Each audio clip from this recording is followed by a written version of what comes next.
स्वागत है आपका हमारे इस नए वीडियो में। और आज के वीडियो में हम देखेंगे भारतीय दूरसंचार विधेयक 2022 जो सरकार के द्वारा भी मसौदा के रूप में जनहित में पेश किया गया है। तो चलिए हम देखते हैं कि ये विधेयक क्यों लाया गया है। तो सबसे पहले विधेयक जो लाया गया है उस कारण को जानने से पहले हम ये जानते हैं कि सरकार कोई भी विधेयक को आखिर जनहित में क्यों जारी करती है, उसका मसौदा आखिर जनहित में क्यों जारी किया जाता है। तो इससे भी पहले हम देखते हैं कि सरकार जो न्यू एजुकेशन पॉलिसी लेकर आई है उसका मसौदा भी जनहित में जारी की थी। जनहित में जारी करने का मतलब ये था ताकि जनता से भी एक राय लिया जाए कि जनता इस विधेयक के बारे में क्या सोचती है। अगर विधेयक कानून के रूप में आ जाता है, डायरेक्ट अगर जनता या जनहित में जारी कर दिया जाता है तो क्या होता है, आजकल देखा जा रहा है कि उसका विरोध किया जाता है। तो विरोध ना हो इसके लिए क्या सरकार भी अपना एक रास्ता अपनाई है, जिसके तहत वो क्या कर रही है, कोई भी विधेयक का जो जनहित से ज्यादा मुद्दे जुड़े हैं उनका क्या कर रही है कि वो पहले ही उसका मसौदा जो है जनहित में जारी कर दे रही है। तो हम देखेंगे कि भारतीय दूरसंचार विधेयक 2022 जो है उसका मसौदा क्या है। तो सबसे पहले हम देखते हैं कि ये विधेयक क्यों लाया गया है। तो सबसे पहले विधेयक लाए जाने का जो कारण है वो सबसे पहला कारण ये है कि इस क्षेत्र के जितने भी कानून हैं वो बहुत ज्यादा पुराने हो गए हैं और पिछले कुछ दिनों से दूरसंचार के क्षेत्र में एक नए कानून की आवश्यकता महसूस की जा रही है। इसी के कारण दूरसंचार के क्षेत्र में सरकार के द्वारा ये मसौदा पेश किया गया है, जो कि अभी कानून नहीं बना है। अभी कुछ दिनों में अगर ये मसौदा स्वीकार कर दिया जाता है तो ये कानून के रूप में आएगा।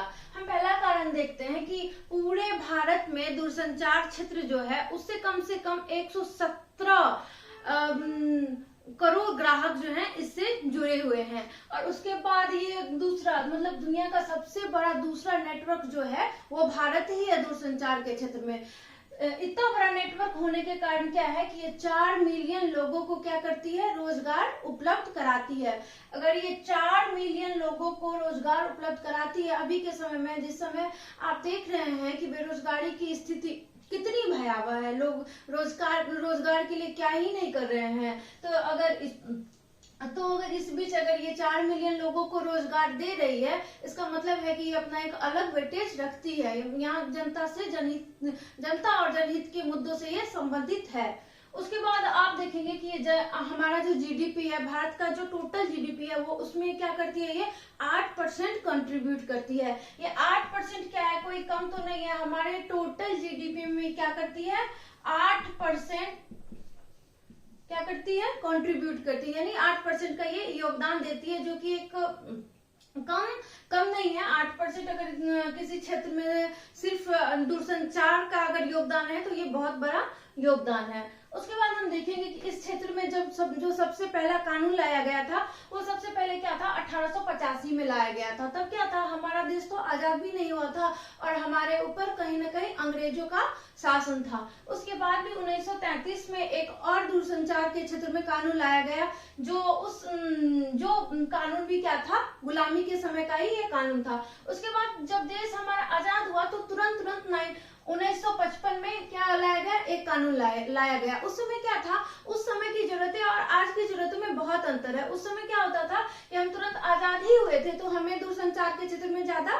पता भी नहीं था और उस समय का जरूरत भी कुछ था और आज के समय का जरूरत भी अलग है। तो 1955 में ही ये कानून बनाया गया था, तो इसलिए अब नए कानून की आवश्यकता है हमारे देश को।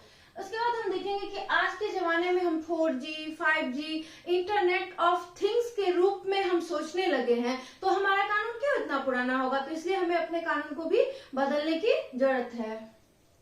उसके बाद देखेंगे कि टेक्नोलॉजी आज के जमाने में क्या है, हमारे सामाजिक आर्थिक विकास में भी बहुत सहायक है। जैसे कि आप देखेंगे कि जैसे मौसम का अगर पूर्वानुमान लगाना हो तो हमें पहले पता चल जाता है कि कल का मौसम कैसा है, बारिश कहाँ कितनी होगी, या कुछ भी अगर टेक्नोलॉजी में आप देखिएगी कि एक छोटा सा खबर भी तुरंत वायरल हो जाता है, उसको कहीं से कहीं पहुंचने में बिल्कुल वक्त नहीं लगता है। तो ये कहीं ना कहीं क्या है, सामाजिक और आर्थिक विकास में ये बहुत हेल्प कर रही है। तो इसीलिए ये नया कानून लाया जा रहा है। उसके बाद हम देखेंगे कि हमारा जो पुराना कानून था वो बदलते वक्त को समावेशित नहीं कर रहा था, लेकिन अभी जो सरकार के द्वारा भारतीय दूरसंचार विधेयक 2022 लाया गया है, कहीं ना कहीं ये कानून जो है वो बदलते वक्त के साथ अपने आप को समावेशित कर सकेगा। तो इसीलिए भारत में भारतीय दूरसंचार विधेयक 2022 लाया गया है।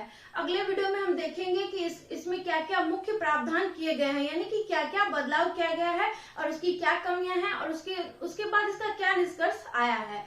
तो इस वीडियो में इतना ही। आगे के वीडियो में हम इसके पार्ट 2 में जानेंगे कि इसके क्या क्या प्रावधान हैं। Thank you.